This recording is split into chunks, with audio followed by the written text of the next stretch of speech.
Sabe aquele sistema que parece um labirinto, feito de propósito, para que a responsabilidade simplesmente suma entre o serviço público e as empresas privadas? Pois é, para muito trabalhador terceirizado, essa é a realidade do dia a dia.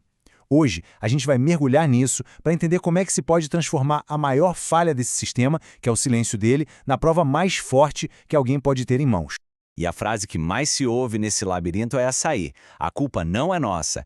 Ela fica ecoando, sabe? Entre a prefeitura, a organização social, a empresa subcontratada e lá na ponta, no fim de tudo, quase sempre está o trabalhador esperando um salário que simplesmente não caiu na conta.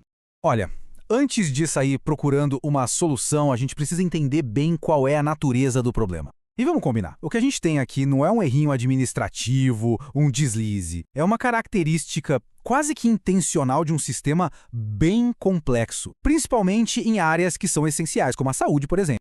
Porque no papel a promessa é linda, né? O direito está lá, garantido, o salário é para ser certo. Só que na prática, na vida real, o que a pessoa que trabalha encontra é esse jogo de empurra, um labirinto onde a responsabilidade fica pulando de um lado para o outro assim que aparece um problema, tipo um atraso no pagamento. E se a gente olha mais de perto, para dentro dessa engrenagem, o que se vê são as mesmas falhas que os órgãos de controle, tipo os tribunais de contas, apontam toda hora. Contratos que ninguém entende direito, uma teia de empresas subcontratadas e, o ponto principal, uma fiscalização governamental que é muito frágil. E isso, de novo, não é um acidente, é um risco sistêmico que afeta tanto o dinheiro público quanto a vida de quem trabalha. Então fica a grande pergunta, né? Como é que se luta contra um sistema onde parece que ninguém é responsável por nada? Muita gente acaba recorrendo a uma ferramenta que é sim poderosa, o problema é que, como a gente vai ver, quase sempre a expectativa sobre ela está completamente errada.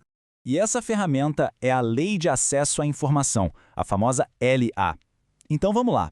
É super importante deixar claro o que a LAI é. E talvez mais importante ainda, o que ela não é. A LAI, gente, é uma ferramenta jurídica, um instrumento técnico. Ela serve para quê? Para solicitar documentos, dados oficiais de órgãos públicos. Ponto. Ela não é uma chave mágica que vai resolver o caso de uma hora para outra. Achar que ela é uma solução imediata é a receita perfeita para a frustração. E aqui, sendo bem tecnicamente honesto, é fundamental entender os limites jurídicos da LAI. Um pedido de informação, mesmo que seja ignorado, não gera automaticamente uma presunção de culpa. Ele também não substitui outras provas que são necessárias no processo, e definitivamente não é uma bala de prata. A verdadeira força da LAI está em como ela se encaixa como uma peça numa estratégia de provas muito maior. Exato. A estratégia de verdade não é sobre achar aquele documento mágico, perfeito, que resolve tudo.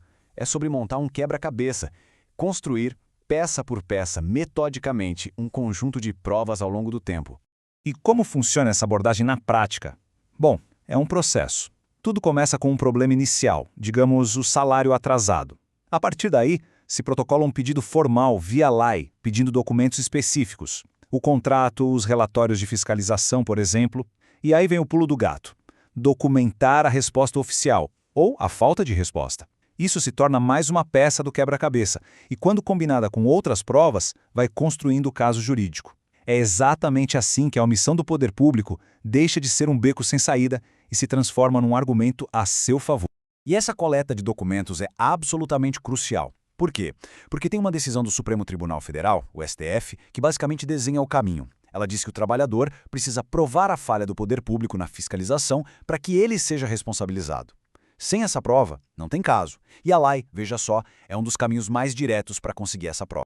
Ok, agora chegamos na parte que é, para mim, a mais interessante de toda essa história, que é como o silêncio do Estado, a falta de resposta, pode virar uma das peças mais fortes desse quebra-cabeça.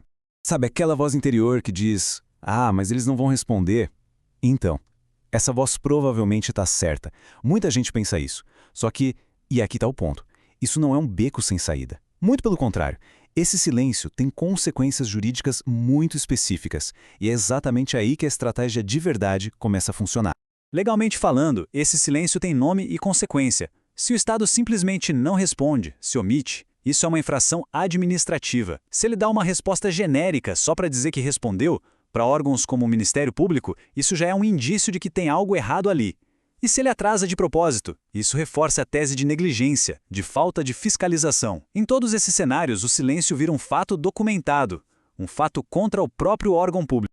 Para dar um exemplo concreto, em um caso real, um hospital público foi auditado e a organização que o geria cumpria só 6,1% dos critérios de transparência. 6%. Esse número, essa falta de transparência, foi usado pelo Tribunal de Contas como prova de má gestão. Ou seja, a falta de informação virou a própria evidência do problema.